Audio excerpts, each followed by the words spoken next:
শুভ সকাল বন্ধুরা। আজ হলো 9 মে, 25 বৈশাখ, শনিবার।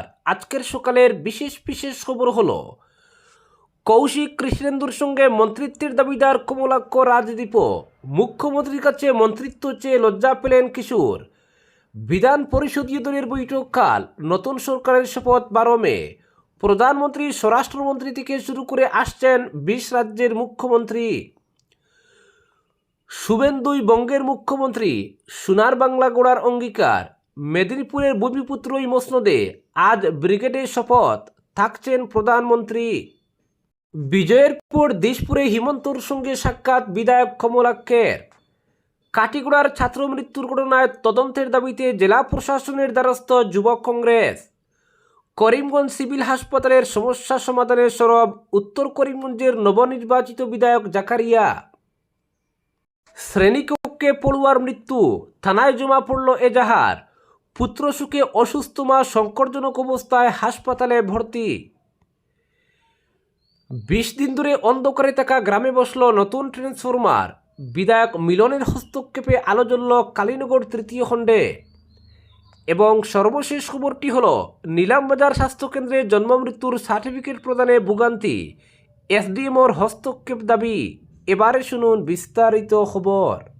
শপথ গ্রহণের আনুষ্ঠানিকতা সম্পন্ন হওয়ার আগেই উন্নয়নমূলক কাজ শুরু করে দিলেন উত্তর করিমগঞ্জ বিধানসভা কেন্দ্রের নবনির্বাচিত বিধায়ক জাকারিয়া আহমেদ পান্না।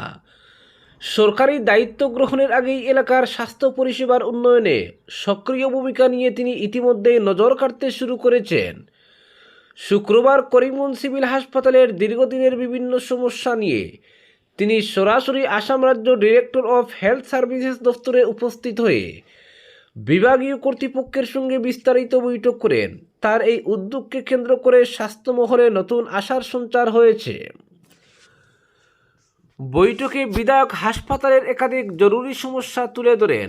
তিনি জানান, হাসপাতাল চত্বরের ভিতরে ও বাইরে পরিষ্কার পরিচ্ছন্নতার অভাব এবং রক্ষণাবেক্ষণের দুর্বলতার কারণে রোগী ও সাধারণ মানুষকে চরম দুর্ভোগ পোহাতে হচ্ছে।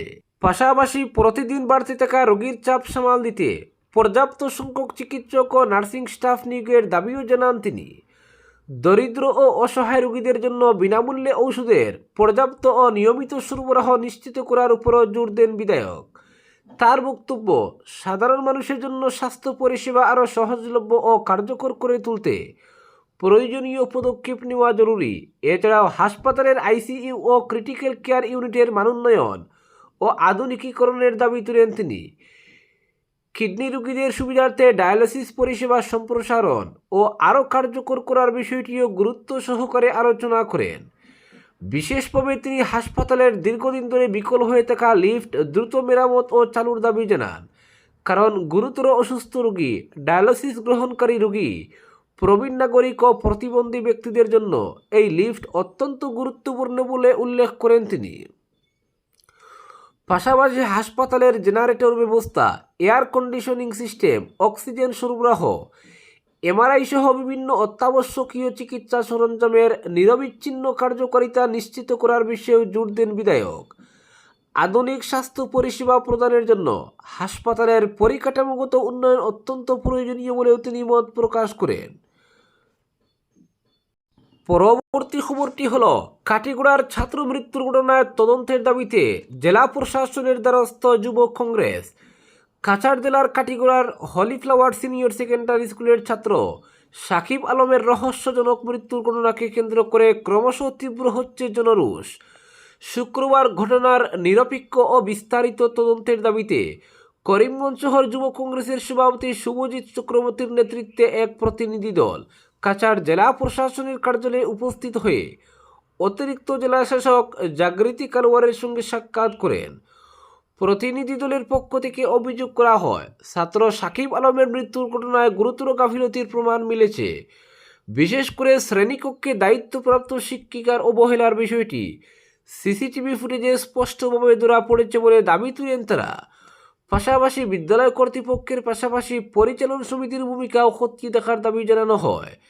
এদিন প্রতিনিধি দল অতিরিক্ত জেলা শাসকের কাছে ঘটনার পূর্ণাঙ্গ ও নিরপেক্ষ তদন্তের দাবি জানায়।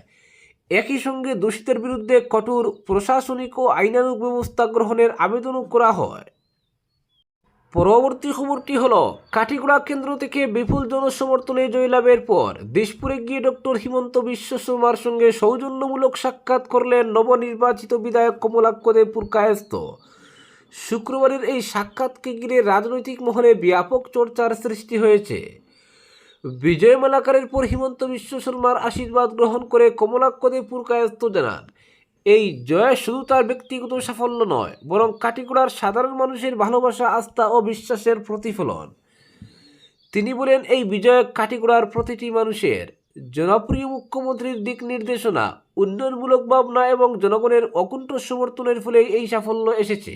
তিনি আরও বলেন, বিজয়ের শংসাপত্র হাতে নিয়ে মুখ্যমন্ত্রীর পাশে দাঁড়ানোর মুহূর্তটি তার রাজনৈতিক জীবনের এক গর্বের ও আবেগঘন অধ্যায়। কাঠিগড়ার মানুষের উদ্দেশ্যে তিনি উন্নয়ন, জনকল্যাণ এবং এলাকার সার্বিক অগ্রগতিকে সর্বোচ্চ অগ্রাধিকার দেওয়ার আশ্বাস দেন। একই সঙ্গে তিনি জানান, ডক্টর হিমন্ত বিশ্ব শর্মার নেতৃত্ব ও পরামর্শ অনুযায়ী কেন্দ্রের উন্নয়নে নিরলসভাবে কাজ করে যাবেন তিনি। পরবর্তী খবরটি হলো, বিধায়ক মিলনের হস্তক্ষেপে আলো জ্বলল কালীনগর তৃতীয় খণ্ডে। 20 দিন ধরে অন্ধকারে থাকা গ্রামে বসল নতুন ট্রান্সফরমার। বিধায়ক হওয়ার পর উন্নয়ন ও সাধারণ মানুষের সমস্যা নিয়ে তৎপরতা শুরু মিলন দাসের। কালীনগর তৃতীয় খণ্ডে নতুন ট্রান্সফরমার বসল বিধায়ক মিলন দাসের তৎপরতায়। বিধায়ক হওয়ার পর প্রথম বড় জনসেবামূলক উদ্যোগে মানুষের মন জয় করলেন নবনির্বাচিত বিধায়ক মিলন দাস। জানা গেছে, টানা 20 দিন ধরে অন্ধকারে ছিল হাইলাকান্দি বিধানসভা কেন্দ্রের অন্তর্গত কালীনগর তৃতীয় খণ্ড গ্রাম। দীর্ঘদিন ট্রান্সফরমার বিকল থাকায় চরম সমস্যায় পড়েছিলেন গ্রামের মানুষ। গরমের মধ্যে বিদ্যুৎ না থাকায় পানীয় জল, পড়াশোনা ও দৈনন্দিন জীবন কার্যত বিপর্যস্ত হয়ে পড়ে। বিষয়টি বিজেপি নেতা অনুপমদের মাধ্যমে জানতে পারেন বিধায়ক মিলন দাস। সমস্যার কথা জানতে পেরেই দ্রুত বিদ্যুৎ দফতরের সঙ্গে যোগাযোগ করেন। বিধায়কের তৎপরতায় নতুন ট্রান্সফরমার বসানো হয়, আর এর পুরো কৃতিত্বই এলাকাবাসী দিলেন নবনির্বাচিত বিধায়ককে। ট্রান্সফরমার চালু হতেই উচ্ছ্বাসে ফেটে পড়েন স্থানীয় বাসিন্দারা। পরবর্তী খবরটি হলো, কৌশিক কৃষ্ণেন্দুর সঙ্গে মন্ত্রিত্বের দাবিদার কমলাক্ষ রাজদীপ। মুখ্যমন্ত্রীর কাছে মন্ত্রিত্ব চেয়ে লজ্জা পেলেন কিশোরনাথ। হিমন্ত 2.0 মন্ত্রিসভায় গুরুত্বপূর্ণ দায়িত্ব পালন করেছেন কৌশিক রায় ও কৃষ্ণেন্দু পাল, ফলে দুজনেই ফের মন্ত্রিসভার অন্তর্ভুক্ত হওয়ার প্রবল দাবিদার। কিন্তু বরাকের আরও 2 বিধায়ক এবার মন্ত্রিত্বের দাবিদার হয়ে উঠেছেন। তাদের মধ্যে একজন কমলাক্ষ দে পুরকায়স্থ, যিনি টানা 4 বারের বিধায়ক। তাছাড়া প্রাক্তন সাংসদ, বর্তমান বিধায়ক ডক্টর রাজদীপ রায়ও এবার মন্ত্রিসভায় অন্তর্ভুক্ত হওয়ার দাবিদার। তবে বরাকের কার ভাগ্যে শিখে চলবে শেষ পর্যন্ত মুখ্যমন্ত্রীর সিদ্ধান্তের উপরই নির্ভর করবে। কিন্তু মন্ত্রিসভা গঠনের আগেই বরাকের এক নবনির্বাচিত বিধায়ক মুখ্যমন্ত্রীর কাছে মন্ত্রিত্বের আর্জি জানিয়ে লজ্জা পাওয়ারও খবর পাওয়া গেছে।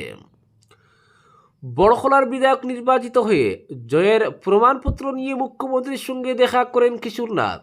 সেখানে মুখ্যমন্ত্রীর কাছে মন্ত্রিত্বই শুধু নয়, বন দফতরের বার দেওয়ার দাবি করেন তিনি। অন্যান্য আরও কয়েকজন বিধায়ক নেতা ছিলেন সেখানে। মন্ত্রিত্বের আবদার শুনে মুখ্যমন্ত্রী বড়খলার বিধায়কের গলায় গামছা পরিয়ে সবাইকে শুনিয়ে বলেন, কিশোর মন্ত্রী হতে চায়। আসলে এভাবে চাইলেই যে মন্ত্রিত্ব পাওয়া যায় না, কিশোরকে লজ্জা দিয়ে মুখ্যমন্ত্রী সেটা বুঝিয়ে দেন। কিশোর 2 বারের বিধায়ক, তাও গত বিধানসভায় ছিলেন না তিনি। কিন্তু কৃষ্ণেন্দু পাল টানা 3 বারের বিধায়ক, কমলাক্ষ 4 বারের বিধায়ক। 2 বারের বিধায়ক হলেও ধারে বারে কৌশিক রায়ও অনেক এগিয়ে মন্ত্রিত্বে নিজের পারদর্শিতাও প্রমাণ করেছেন। তাছাড়া মন্ত্রিসভায় কোন কোন বিধায়ককে নেওয়া হবে সেটা একেবারেই মুখ্যমন্ত্রীর এখতিয়ারভুক্ত বিষয়। সেখানে আগ বাড়িয়ে মুখ্যমন্ত্রীর কাছে মন্ত্রিত্ব চাইতে গিয়ে সবার সামনে লজ্জিত হয়েছেন কিশোর।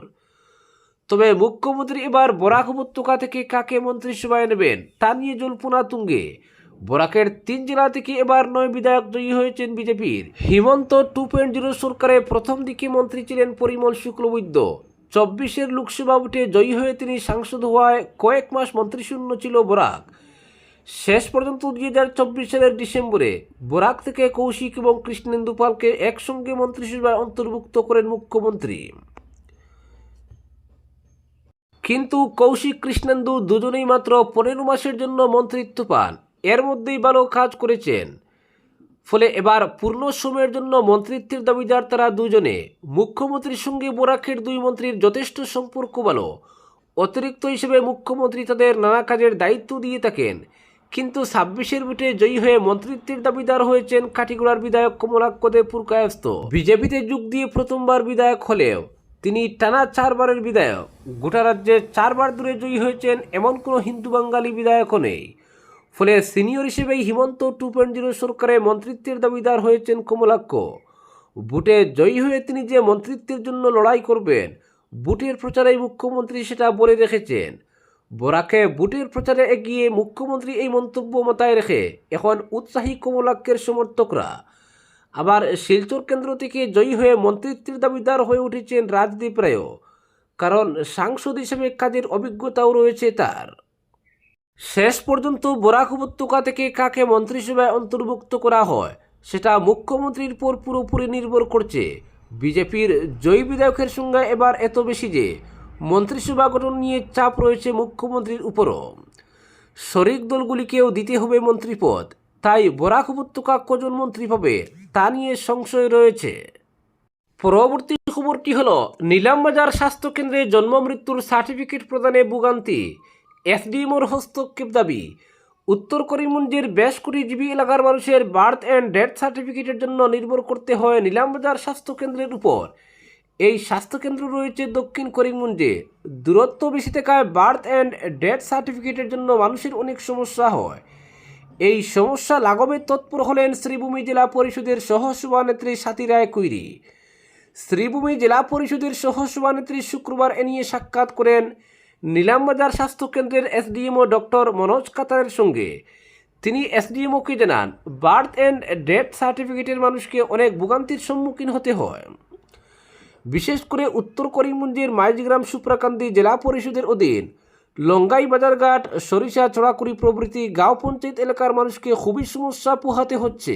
ওই সকল জিপি এলাকা থেকে নিলামবাজার স্বাস্থ্যকেন্দ্রের দূরত্ব প্রায় 30 কিলোমিটার। এমতাবস্থায় সার্টিফিকেটের জন্য দিন কয়েক যাওয়ার পৌরসভার কাজ হয় না, ফলে ব্যর্থ মনোরথে ফিরতে হয়। এ নিয়ে স্বাস্থ্যকেন্দ্রের এসডিএমও ডক্টর মনোজ কাতারের সঙ্গে কথা বলেন জেলা পরিষদের সহসভানেত্রী স্বাতী রায় কৈরি। এ সময় উপস্থিত ছিলেন নিলামবাজারের জেলা পরিষদ সদস্য তথা ওই স্বাস্থ্যকেন্দ্রের চেয়ারম্যান অভিজিৎ রায়, জয় ভট্টাচার্য সহ অন্যান্যরা। বিষয়টি নিয়ে বিস্তারিত আলোচনা করে মানুষের ভোগান্তি কমাতে দ্রুত ওইসব সার্টিফিকেট প্রদানের ব্যবস্থা করতে এসডিএমওকে অনুরোধ জানান সহসভানেত্রী। এসডিএমও গুরুত্ব দিয়ে কার্যকরী পদক্ষেপ গ্রহণের আশ্বাস দেন। আজকের বিশেষ সংবাদ এখানেই সমাপ্ত।